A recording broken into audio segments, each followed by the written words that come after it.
And the last thing I've been able to do is watch cricket. I'm forget about Ashes. Even my own country, I have time to watch because what I've gone through in the last 14 months, I mean, everything else before in my life, like cricket, has become, trivial. Mm. Well, now, former Pakistani Prime Minister Imran Khan has warned his country could be heading back to the dark ages. In the last year alone, Mr. Khan has been removed from office, faced an assassination attempt, arrested by the military and handed dozens of corruption charges. That's all while violent clashes continue between the police and his supporters. Well, Imran Khan joins me now live on the programme. Good afternoon to you. Good afternoon, Kathy. Thank you very much for joining us this afternoon. You face, I think, more than 100 criminal cases and charges, including treason, corruption and murder. Do you fear being arrested again imminently? Well, Kathy, there are 170 cases so far, and I'm heading towards my first double century. And these are in the last few months, because at the age of 70, I never had one criminal case. And in just a few months, I've 170. And the objective is to put me in jail because you see, this is the election year. And my party is by far, right now, the biggest party, the most popular party in the country. According to all opinion polls, in the by-elections, we won 30 out of 37 by-elections. So the establishment has decided that whatever happens, I should not be coming back into power because they were the ones who removed me 14 months back. And so all this is going on really to ensure that I'm disqualified or in prison, so my party loses the election. Well, whatever happens, if you are thrown in jail, if the worst happens, will you and your party continue to run for those elections? Well, I'm almost certainly going to go to jail. I mean, I'm mentally prepared because, 170 cases and they're increasing by the day. So all they have to do is cancel bail in one of the cases. And then, of course, they've got military courts now. And military courts, because in the civilian courts, the cases are so bogus that none of them, I get bails. But in the military courts, for sure, they'll put me in jail. So mentally, I'm all prepared for going into jail. But yes, definitely the party will fight contest elections. And when you say mentally you're prepared for jail, I mean, do you fear it? Do you worry how you'll get on in jail? When you say you're mentally prepared, how are you doing that? Well, look, I've had one look. So to the listeners, when I was removed 14 months ago, it was expected that the party would just fizzle away because the establishment is all powerful in Pakistan. But the reverse happened. The next day when I was removed, there were hundreds and thousands of people for the first time in our history who came out in the streets protesting that this was what had happened was a conspiracy. And since then, the party's popularity has just gone up despite all the oppression that has taken place to dismantle the party.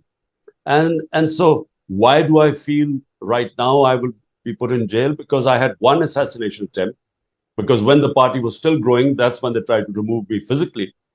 Then on the 18th of March, there was a second assassination attempt on me, which I was very lucky to get away with. So I feel that they are determined that whatever happens, those who removed me do not want to see me back in power. Do you worry? And therefore, Yes. Apologies. I was just going to ask you, do you worry that you might not live to see the elections at this rate? Look, I'm, someone who's quite fatalistic about this thing. I believe that, when your time comes to go and it's in God's hands and, nothing can stop it. In fact, the two times I escaped death, the only reason, there's no logical way I should have escaped it. It was, in my opinion, the will of God. So in a sense, whenever the time comes, we have to go. But jail is a certainty. And jail is a certainty because they feel that if I'm inside and not campaigning, then my party will not win elections. Although 10,000 of my workers are in jail as I speak. My entire senior leadership is in jail or hiding. And the ones they can only come out, I'm talking about the leaders, if they renounce being part of my party. So they're actually trying to dismantle the party. But the vote bank is according to all opinion poll surveys, is stronger than ever. And what do you think will happen? We've seen all these protests when you were arrested before. If you are actually thrown in jail, what do you think will happen on the streets? What will the repercussions of that be? Kathy, the reaction to the way I was uh, manhandled, the way I was picked up like a terrorist by commandos, where I was sitting in the precincts of the High Court. It was totally illegal what they did, and it was the way they beat up everyone, and then and treating me like some sort of a criminal. So that's what got the reaction, because all they had to do was show me a warrant, and I would have gone to jail. They didn't need commando action to get a 17-year-old man to pick him up like that. So therefore, that created a reaction. Mm. But I think what sort of a reaction, I don't know really, because the oppression right now, we have never seen such oppression in this country. I mean, I've seen three martial laws. I was in the opposition under General Musharraf's martial law. I was in jail for 6, 7 days. But it was liberal compared to what's going on right now. Wow. I mean, the media is muzzled. One of our best investigative journalists was hounded out of the country, killed. One of the second best guy has disappeared for 40 days. Mm. And then 5 or 6 of our top media guys have left the country. So this sort of oppression is unheard of. My name cannot be mentioned on television. I mean, forget about making speeches or interviews. I cannot be mentioned on television. Well, the cases against you are registered under anti-terrorism law. The government says that your supporters used petrol bombs and that they're therefore justified in using that law. What do you say to that? Look, in France, you have demonstrations.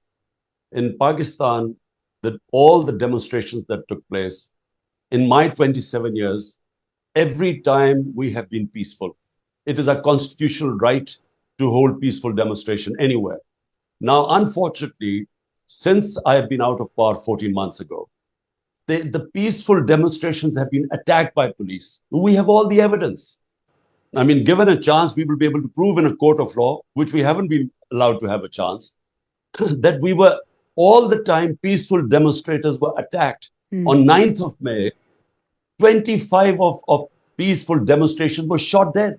50 got bullet wounds. If- And so all I'm saying is, and none of the police was harmed. They were unarmed people. So there's no even investigation in people being shot.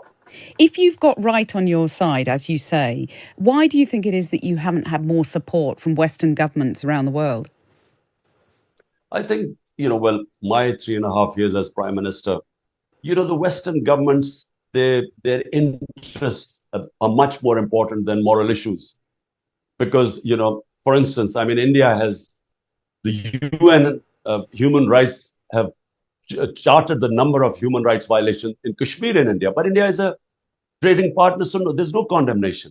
Similarly, right now, I think our government is supporting Ukraine. And so therefore, although they know that this is an undeclared martial law in Pakistan right now, our democracy is being dismantled. All the institutions which uphold democracy, like the judiciary, like free media, like political workers being victimized right now, they all know what's going on.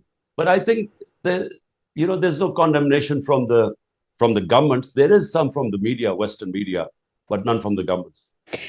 People here know you very well as a cricket star. I wanted to ask you, it seems almost trivial compared to what we've been talking about just now, but I wanted to ask if you've been watching the Ashes. No, Kathy, listen, in the last thing I've been able to do is watch cricket. Forget about Ashes. Even my own country, I have time to watch, because what I've gone through in the last 14 months, I mean, everything else before in my life, like cricket, has become, trivial. I mean, it's sad because, obviously you're so consumed by your political troubles, understandably so, of course. But I wonder whether when you talk about mentally preparing yourself for jail and staying strong, as it were, does the memory of your sporting success keep you going in some way? Do you know what? My cricket, I hardly remember much. I learned lessons from competing on the cricket field, which helped me in my latter life, whether I was, building this cancer hospital, which was for the poor people. If I hadn't taken the highs and lows of sports and understood how to take the bad times, I would not have succeeded there, and certainly not in politics, because I was in the political wilderness for about 14 years of my life. So, but the last 14 months, what I've gone through, basically the country's establishment.